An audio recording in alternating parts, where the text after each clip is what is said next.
Welcome back everybody, Johnny B here with devslopes.com, and in this lesson we are going to pick up right where we left off, and we are going to do the next step in creating a user, which is to log in the user.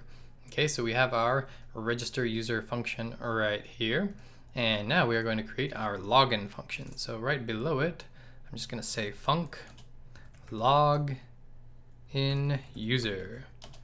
Okay, but before we get started, let's go ahead and check out our postman request here. So we finished up the register user. Now let's check out the login user.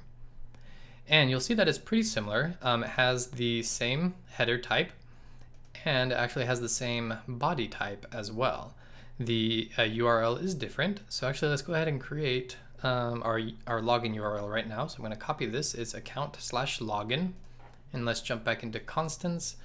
And here we're going to need a new URL. So I'm going to say let URL login equal, and it is string interpolate the base URL and then add on account/login. And just to reiterate once again, these URLs are going to a specific location on the API, and so that the API knows what to do with the specific information and the request that it is receiving. All right, so let's jump back to auth service and back into Postman. And so it's pretty similar, you know, the same header, the same body, but what's different is what the API is doing with it. So let me see if I got the, let me make sure I got MongoD and our local host up and running. They are. So if I send this, we should actually be doing a login request on our local host. So I'm going to say send. And sure enough, here we go. We had a successful request. You can see here the status 200, which means that everything went okay. And we receive as a response from our API a JSON object with a key of user and a value of the user's email.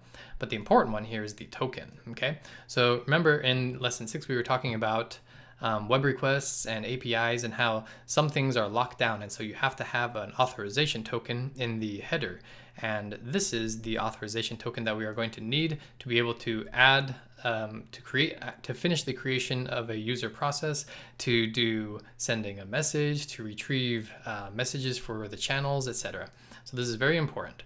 Okay, so let's go ahead and jump back into Xcode and code this out. So the Alamo file request is actually pretty similar to the register user function. We are going to need to pass in an email, which is of type string, a password, which is also of type string. And again, we are going to be using our completion handler so that we know when and if the web request was successful. So I'm going to say completion at escaping and completion handler. And then like we saw in Postman, the header and body are actually the same. So we can actually just copy this and we'll grab the lowercase email as well. But you see that we are now duplicating stuff, right? So let's go ahead and make a constant for this header. So I'm just going to copy this header here, or I'm going to cut it actually. And we're going to jump into constants. And down here, I'm going to make a new section for headers. And I'm going to say let, and I'm going to make this capitalized to fit our constant convention. And then I'm going to copy it and jump back into auth service. And let's see here, fix this up a little bit. I'm going to replace the header right here in the register user Alamo file request with header. And then right here we can delete this as well. Just clean this up a little bit. Body's okay. And then we're ready to create our Alamo file request. So just like we did with the register user, we're going to say Alamo fire.request. So now we are creating our web request. And the URL that we want it to go to is the one that we just created, which is URL_login. The method is still a post. The parameters is the body. Encoding is JSON encoding.default, And the headers is header, that constant that we just created. And in the register, we did a .response string, right? But I told you several times that normally we're going to be using with response JSON. So that's the one that we want this time, response JSON, because the response is specified in the API to be of type JSON. Okay, so I'm going to select that one, then press return again, and rename the data response to response, and just get rid of that code. Okay, so at this point we have received a response from the API. So first off, we want to do a check to make sure that we don't have any errors. So we're going to say if response.result.error is equal to nil, meaning there is no errors, everything looks good.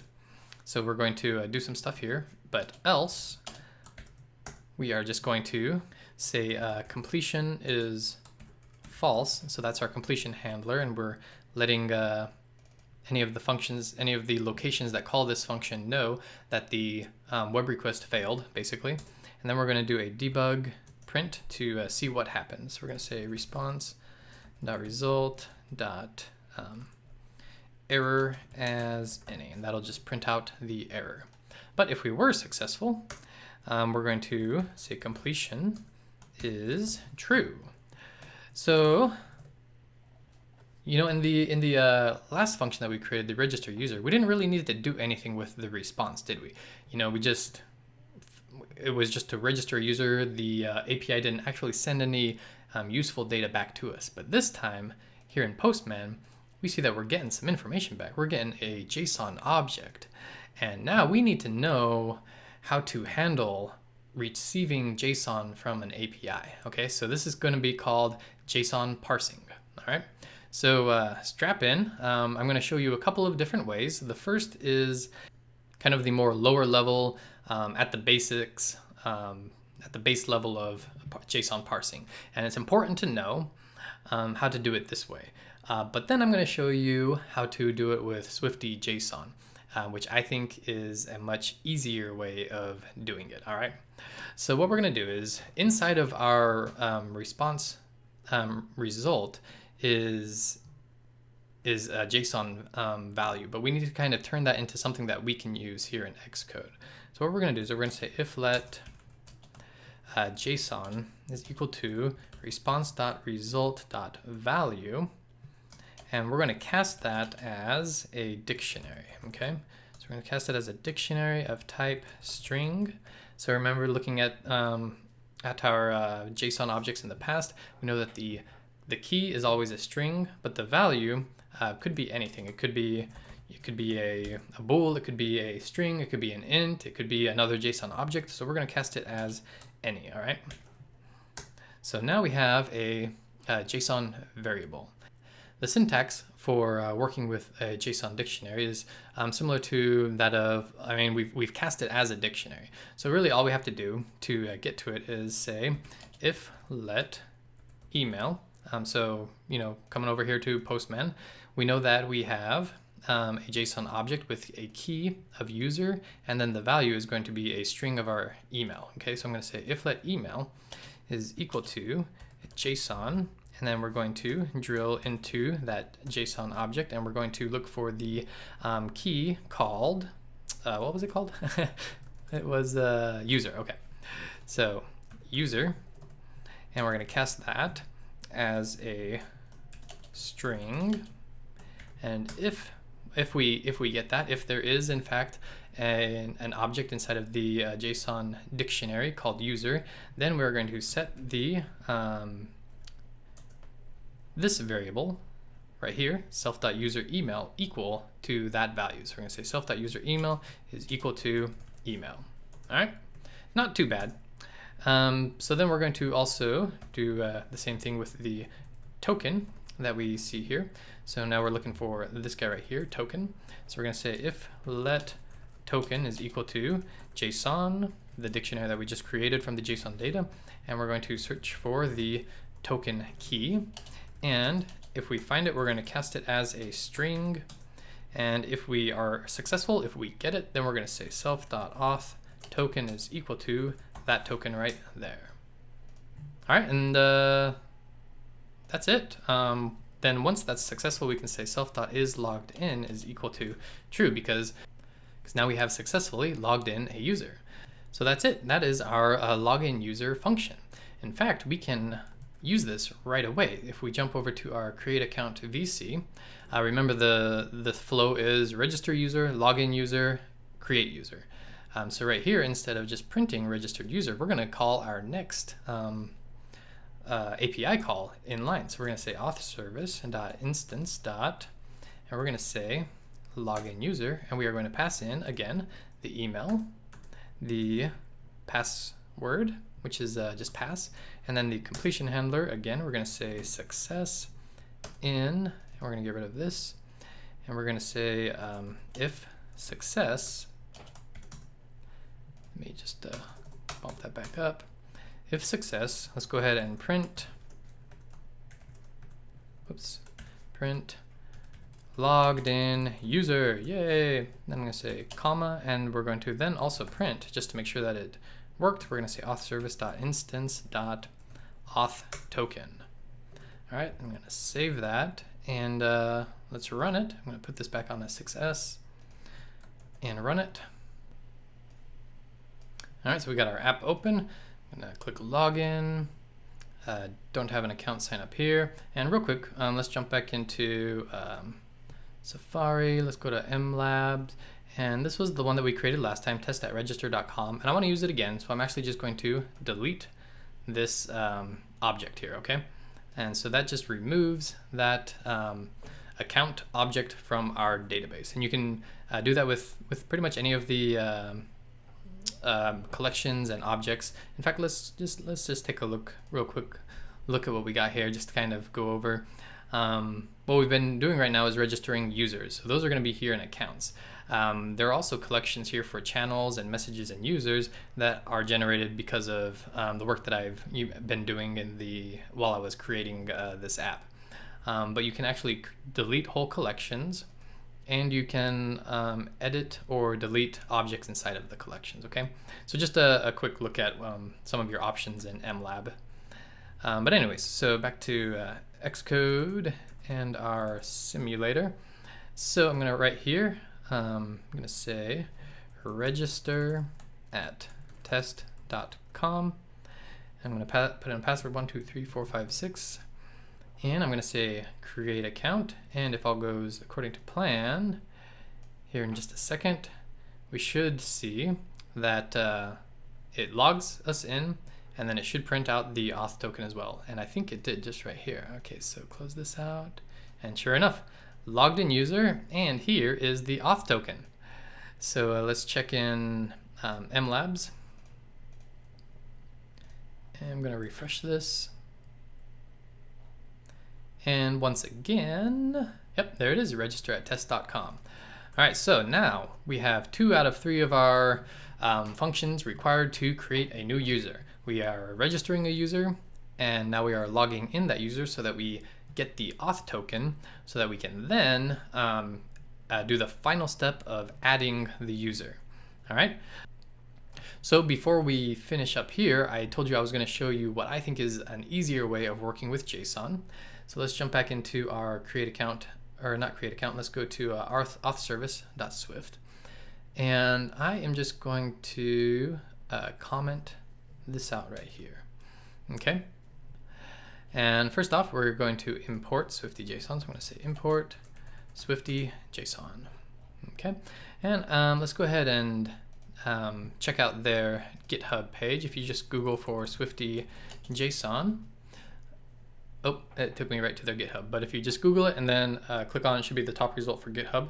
And you can come over here and take a look at it. Kind of talks about how why the typical way of JSON handling in Swift is not so good. Shows some examples, kind of like what we were just showing you. You have to, you have to cast it into a dictionary. Let's see where to go. Yeah, you have to cast it into a dictionary. Then you have to do a whole bunch of iflets to unwrap. You have to cast it. And so what Swifty.json does is it safely handles all of that for you. So for instance, you can do something simple just like this. Instead of having to do the if-lets, it handles all of that for you under the hood. And so we're going to rewrite this section right here using Swifty.json. All right. So the first thing that we're going to do is we need to get the data out of the web response. So we're going to say guard let data equal response dot data else return.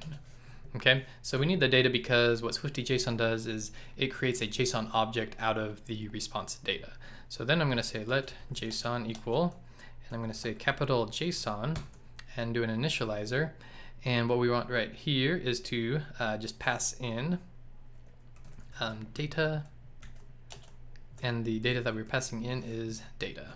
Okay, so now we have a JSON object, a Swifty.json object. And so simply the next couple of steps is just setting self.userEmail equal to JSON, and we're going to drill down into it and get the user. And what I really like about Swifty.json is that you can say .string value, okay? And this automatically safely unwraps this value for you.